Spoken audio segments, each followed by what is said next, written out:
ইনকিলাব মঞ্চের আহ্বায়ক শরীফ ওসমান হাদি তিনি যে নিহত হন এবং হয়েছিলেন, এবং সেই নিহত হওয়ার সময় তার যে যাদের উপর পুলিশের সন্দেহ ছিল, সেই সন্দেহভাজন ব্যক্তিদের মধ্যে এক নম্বরে মানে যাকে হত্যাকারী হিসাবে আমাদের পুলিশ সিসিটিভির ফুটেজ দেখে শনাক্ত করেছিল যে এই লোকটাই হত্যাকারী, সেই ফয়সালকে আপনারা জানেন যে সেখান থেকে পালিয়ে ভারত চলে গিয়েছিল এবং সেখানে এই মার্চ মাসের 8 তারিখে তাকে আটক করা হয়েছিল ভারত থেকে। ভারতের 24 পরগনার এই যে বনগাঁও এলাকা আছে আমাদের সীমান্তের একদম লাগোয়া, সেখান থেকে তাকে গ্রেফতার করা হয়েছিল এবং গ্রেফতার করার পর তাকে প্রাথমিক একদিন ধরনের জিজ্ঞাসাবাদ হয়েছিল এবং তারপর সেই জিজ্ঞাসাবাদের ভিত্তিতে বেশ মিডিয়াতে নিউজও ছাপা হয়েছিল এবং সেখানে আমরা শুনেছিলাম মিডিয়ার খবর থেকে যে উনি প্রাথমিকভাবে স্বীকার করেছেন যে উনি এই হাদি হত্যাকাণ্ডের সঙ্গে জড়িত। কিন্তু তারপর তাকে 14 দিনের রিমান্ডে নেওয়া হলো আদালতে সাবমিট করার পর সেখান থেকে তাকে 2 সপ্তাহের জন্য রিমান্ডে দেওয়া হয় এবং রিমান্ড শেষে আজকে তাকে আবার কোর্টে প্রডিউস করা হয়। কোর্ট তাকে 2 সপ্তাহের জন্য কারাগারে পাঠায় এবং 2 সপ্তাহে কারাগারে পাঠানোর পর আগামী মাসের মানে এপ্রিলের 2 তারিখে তাকে আবারও আদালতে হাজির করা হবে এবং তখন কোর্ট কি সিদ্ধান্ত দেবে কি দেবে না সেটা অন্য কথা। কিন্তু আজকে আলোচনা হলো এটা নিয়ে যে যখন তাকে আদালত থেকে বের করে মানে আপনার জেলে নিয়ে কারাগারে নেওয়ার জন্য গাড়িতে ওঠানো হচ্ছিল, তখন সেখানকার সাংবাদিকরা হেঁটে যাওয়ার সময় তাকে কিছু প্রশ্ন করেন। অনেক ধরনের প্রশ্ন ছিল, আপনি কেন হত্যা করেছেন, হত্যার সঙ্গে কে জড়িত, আপনার সঙ্গে কে জড়িত, আপনাকে কারা নিয়োগ করেছিল, কী করেছিল না করেছিল, এগুলো অনেক ধরনের নানা ধরনের প্রশ্ন হয়, যেটা হয় আর কি। আপনারা দেখবেন যখন এইভাবে কেউ একজন বেরিয়ে যেতে নেয়, সাংবাদিকরা তার পিছু নেয়, সাংবাদিকরা বুম হাতে নিয়ে নানা ধরনের এক একজন এক একটা প্রশ্ন করে, কিন্তু অনেকে বিরক্ত হন এই ধরনের প্রশ্ন দেখে। কিন্তু এর একটা কিন্তু সাইকোলজিক্যাল এফেক্ট আছে, এটা আপনারা মাথায় রাখবেন। সাইকোলজিক্যাল এফেক্ট কি, যখন নাকি নানা ধরনের প্রশ্ন উঠতে থাকে তখন যার উপর প্রশ্নটা করে সে এক পর্যায়ে তার ধৈর্য হারায় ফেলায় এবং ধৈর্য হারিয়ে ফেলে সে এমন কিছু কথা বলে দেয় যেটা থেকে হয়তো পরবর্তী সময়ে যারা নাকি এই অনুসন্ধান করেন, এই সমস্ত ইনফরমেশন চান, তদন্ত করেন, তাদের কিছু ক্লু মিলে যায়। কারণ এমনিতে তারা যখন জিজ্ঞাসাবাদ করেন তখন একটা টাইপড একই ধরনের প্রশ্ন তারা করতে থাকেন, আর এই সাংবাদিকদের প্রশ্নের মধ্যে বহুমুখী প্রশ্ন থাকে এবং যারা হেঁটে যায় তারা নির্লিপ্ত ভঙ্গিতে হেঁটে যায়, যেটা এই নির্লিপ্ত মনোভাবটা ধরে রাখা সবসময় সহজ হয় না এবং অনেকে নানা ধরনের টুকটাক উত্তরও দিয়ে দেন। আমি এখানেও দেখলাম যে উনি কিন্তু কিছুটা অসহিষ্ণু হয়ে এক পর্যায়ে কিছু উত্তর দিলেন। প্রথম থেকে উনি খুব ঠান্ডা মাথায় বলছিলেন যে হত্যার সঙ্গে তিনি জড়িত নন।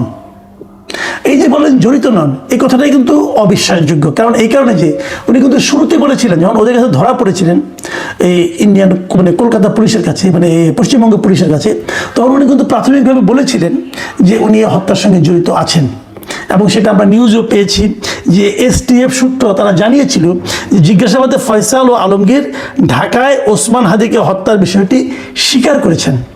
এটা কিন্তু শুরুতে প্রথমবার যখন ধরা পড়ে 14 দিন আগে। তারপরে এই 14 দিন তাকে এই দুজনকে অনেক জিজ্ঞাসাবাদ করা হয়েছে, নানা ধরনের প্রশ্ন, নানা ধরনের টেকনিকে তারা জিজ্ঞাসা করেছে, যেটা তদন্তকারী কর্মকর্তারা করে। ওনাদের তো নানা ধরনের টেকনিক আছে, এই টেকনিক খাটিয়ে ওনারা কিন্তু জিজ্ঞাসা করেছেন এবং জিজ্ঞাসা করার পর আরও নিশ্চয়ই 2-1টা ধাপ বাড়তি পাওয়া যাবে। ওনারা প্রথমত স্বীকার করেছেন যে ওনারা এই হত্যাকাণ্ডের সঙ্গে জড়িত। এখন এরপর যত প্রশ্ন উত্তর চলতে থাকবে, যত জিজ্ঞাসাবাদ হতে থাকবে, এক পর্যায়ে কিন্তু তাদের আপনার যে শক্ত মনোভাবটা কিন্তু তারা কিন্তু একসময় কলাপস করে এবং কলাপস করে কিন্তু অনেক সত্য কথা বলে দেয়। কিন্তু এখন আমরা দেখলাম যে 14 দিনের রিমান্ডের পর আদালত থেকে বেরিয়ে উনি তো কলাপস করলেনই না, পুরো উল্টো কথা বললেন। উল্টো কথাটা কি, যে উনি হত্যা সম্পর্কে কিছু জানেন না, এর সঙ্গে উনি জড়িত নন। ভাবুন, তার মানে কি? তার মানে শুরুতে যেটা ছিল যে উনি হত্যার সঙ্গে জড়িত, এখন উনি বলছেন যে উনি হত্যার সঙ্গে জড়িতই নন। তাহলে এই 15 দিনে কি তাহলে ওনাকে নানা ধরনের ট্রিটমেন্ট হয়েছে, কি হয়েছে না, হয়তো ওনার আত্মবিশ্বাস বেড়েছে, যে অস্বীকার করে পার পাওয়া যাবে হয়তো বা, নাকি কি আমি জানি না, বলতে পারবো না। কিন্তু নানা ধরনের প্রশ্ন কিন্তু মানুষের মনে আসবে এবং এখানে আমি দেখলাম যে বিক্ষিপ্তভাবে নানা ধরনের প্রশ্নের মুখে উনি দুটো কথা আমার খুব কানে লেগেছে। প্রথমত কথা হলো, একজন বলতেছিলেন, যখন উনি বললেন যে আমি হত্যার সঙ্গে জড়িত না, আমি জানি না কিছু, তখন একজন লোক বলেছিল CCTVতে তো আপনাকে দেখা গেছে। তখন দেখলাম এই ফয়সাল সাহেব তড়িৎ বেগে বললেন, হ্যাঁ আমাকে দেখা যেতে পারে, কিন্তু আমি গুলি করেছি এটা তো দেখা যায়নি। তার মানে সিসিটিভিতে যাকে দেখা গেছে ওটা ফয়সাল ছিল, এটা ফয়সাল সাহেব স্বীকার করছে। বাট উনি গুলি করেছে কি না এটা তো দেখা যায়নি, অতএব উনি নিজেকে নির্দোষ দাবি করছেন। তার মানে উনি ওই সময় ছিলেন, এটা তো স্বীকার করলেন উনি। তাহলে তারপরে কী হলো? তাহলে উনি ইন্ডিয়া পালালেন কেন? এই সমস্ত প্রশ্নগুলি কিন্তু আসবে, একটা প্রশ্ন একটা কিন্তু জড়িয়ে থাকবে। এরপর এক পর্যায়ে উনি যে কথাটা বললেন, যেটা নাকি এই আলোচনার মূল বিষয়, সেই জায়গায় উনি বললেন, আমরা শুনলাম, আমিও ওদেরকে শুনেছি আর কি ভিডিওতে। তিনি বললেন যে এর সঙ্গে জামাত শিবির জড়িত হতে পারে, তাদের দিকে খেয়াল করুন। এবং তারপরে উনি আরেকটা কথা বললেন যে ওসমান হাদি নিজেই নাকি জামাত শিবিরের সঙ্গে জড়িত ছিলেন। দেখুন, আমি কয়েকদিন আগে যখন তাকে প্রথম ধরা হয়, তখন আমি একটা কথা বলেছিলাম যে এটা নিয়ে এখন না রাজনীতি শুরু হয় আবার। কারণ ফয়সাল সাহেব, ওনাকে কি আপনারা মনে করেন উনি সত্যবাদী যুধিষ্ঠির? উনি যা বলবেন সেটাই কি আপনার সত্য বলে ধরবেন? এখন উনি যদি একজনের নাম বলে দেয় যে অমুকে জড়িত, তখন আব্দুর রহিম নামে এক লোকের নাম বললো, আব্দুর রহিমের সঙ্গে জড়িত, আব্দুর রহিম এই জন্য আমাকে এত টাকা দিয়েছে বললো। এখন তাহলে কি যত আব্দুর রহিম আছে সবাই তো বিপদে পড়ে যাবেন, যে তাহলে তো আমাকে ধরবে। এখন ফয়সাল বললেই কি সেটা গ্রহণযোগ্য? ফয়সাল তো একেবারে এক এক কথা বলছে। ফয়সালের কথার উপর আপনি কতটুকু নির্ভর করবেন? কিন্তু আমি নিশ্চিত এই যে উনি জামাত শিবিরের কথা উচ্চারণ করেছেন, এতেই কিন্তু এখন জামাত শিবিরের বিরুদ্ধে নানা ধরনের রাজনীতি শুরু হয়ে যাবে। বলা শুরু হবে জামাত এরকম করে, বলা শুরু হয়ে যাবে জামাত ইচ্ছাকৃতভাবে এই ইলেকশনে একটা এগিয়ে থাকার জন্য এই কাজটা করেছে। বলা হবে জামাত আগে থেকেই নির্বাচন পিছিয়ে জায়গাটা চাচ্ছিল, এই ঘটনার মাধ্যমে নির্বাচনটাকে পেছানোর জন্য তারা চেষ্টা করেছে। এগুলো কিন্তু আলোচনা হতে থাকবে। এই আলোচনা হলে এই আলোচনাগুলি যে একেবারেই ভিত্তিহীন, আমি কিন্তু সে দাবি করছি না। কারণ দাবি করছি না এই কারণে, দাবি করলে যেটা আমাকে প্রমাণ করতে হবে, তার তো কোনো প্রমাণ আমার কাছে নাই। আবার এইটার উপর ভিত্তি করে আপনি তদন্ত চালাবেন সেটাও আমি বলছি না। কারণ আপনি এইটার উপর ভিত্তি করে চালান, তাহলে ফয়সালকে আপনি সত্যবাদী হিসেবে বিবেচনা করছেন। ফয়সালকে সত্যবাদী লোক, খুব ভালো লোক, ভদ্রলোক। এখন দেখলাম তার খোঁচা খোঁচা দাঁড়িয়ে হয়ে গেছে, তো তাহলে কি প্রমাণ হলো সে ভদ্রলোক এবং সে খুব সত্যবাদী? এটাও তো নয়। কাজেই কতটুকু কি বলছে তার উপর নির্ভর করে আমি মনে করি এমন কোনো সিদ্ধান্ত নেওয়া যাবে না যেটা নিয়ে আবার নতুন অন্য ধরনের রাজনীতি হতে পারে। এবং আমি মনে করি এই সময় সরকারের কি কাজ, সরকারের কি দায়িত্ব, যত দ্রুত সম্ভব ফয়সালকে এদেশে ফেরত আনার চেষ্টা করা। আমাদের স্বরাষ্ট্র মন্ত্রণালয় কি সে ধরনের কোনো চেষ্টা করেছেন? আমার মনে হয় করা উচিত। কারণ দেখুন, ফয়সাল যে কাজটা করেছে সেটা ঘটনা ঘটেছে বাংলাদেশে, এর বিচার কিন্তু ভারতে হবে না। ভারতের কিন্তু এই বিচারের কোনো ইখতিয়ার নাই। ভারত তাকে বিচার করবে ওই দেশে অবৈধ অনুপ্রবেশকারী হিসাবে। সে ভারতের সঙ্গে যে অন্যায়টা করেছে সেটা হলো ভারতে উনি অবৈধভাবে ঢুকেছে, এই অপরাধিতার বিচার হতে পারে, কিন্তু হত্যার বিচারটা কিন্তু আসলে হবে বাংলাদেশে। ভারত যেটা করতে, তারা যে 14 দিনের জন্য তাকে রিমান্ডে নিল, নিয়ে কিছু জিজ্ঞাসাবাদ করলো, ভারত যেটা করতে পারে এই জিজ্ঞাসাবাদগুলি হলো গিয়ে বাংলাদেশে যে বিচারটা হবে সেই বিচারের সাহায্যকারী বিভিন্ন তথ্য, এই তথ্যগুলো তারা বাংলাদেশকে দিয়ে দিবে। বাংলাদেশ এই তথ্যের উপর নির্ভর করে হয়তো বিচারটা করবে। কাজে যত দ্রুত সম্ভব আমি মনে করি বাংলাদেশের উচিত হবে ভারতের সঙ্গে কূটনৈতিক পর্যায়ে ফয়সালকে ফেরত আনার জন্য দুতিয়ালি শুরু করা।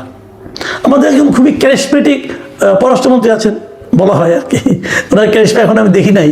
উনি কেন ক্যারিসমেটিক ওনাকে বলা হয় সেটাও আমি জানি না। তো উনি এখানে ক্যারিসমা দেখান না কেন?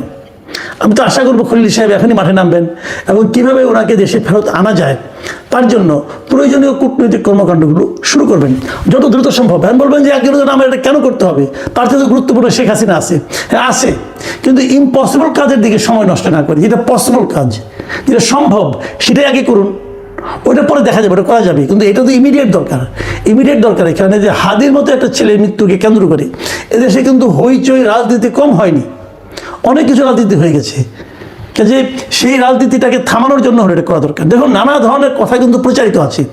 অনেকে তো এমন কথা বলছে, যে কথা নাকি ফয়সালের কথা থেকে আমাকে এই কথাটা শুনে একজন আমাকে এই কথা বললেন যে দেখুন, উনি কিন্তু একটা কথা বলেছেন যে হাদি নিজেই ছিল জামাত শিবিরের লোক, এবং এর সমর্থনে কিছু বক্তব্য আছে। কেউ কেউ বলে থাকেন এই জামাত শিবিরের নাকি কিছু গুপ্ত লোক আছে বিভিন্ন জায়গায়, জামাত শিবিরের নাকি একটা সুইসাইড স্কোয়াড আছে, 230 জন না কয়জনের একটা তালিকা উনি একবার দিয়েছিলেন। তালিকা দেননি, সংখ্যাটা বলেছিলেন, যিনি গোয়েন্দা সংস্থার একজন লোক বলেছিলেন আমাকে যে এমন লোক নাকি জামাতের গুপ্ত অবস্থায় আছে, স্লিপিং ক্যাডার হিসেবে তারা আছে, এবং তারা নাকি যে কোনো প্রয়োজনে নিজের জীবন দিতেও প্রস্তুত আছে, এই ধরনের আর কি। তো তাদেরই একজন নাকি হাদি ছিলেন। দেখেন এই ধরনের কথা কিন্তু নানা ধরনের কথা, এগুলো হয়তো উর্বর কল্পনা প্রসূত কথা হতে পারে। এই কথাগুলো কিন্তু বাজারে ছড়তে থাকবে যতক্ষণ পর্যন্ত না তাকে আপনি আপনার কাছে না আনতে পারবেন। দূরে থাকলে অনেক কিছুই হবে, এক একজন এক একটা বলবে, কেউ তো আর চ্যালেঞ্জ করবে না, তাই না?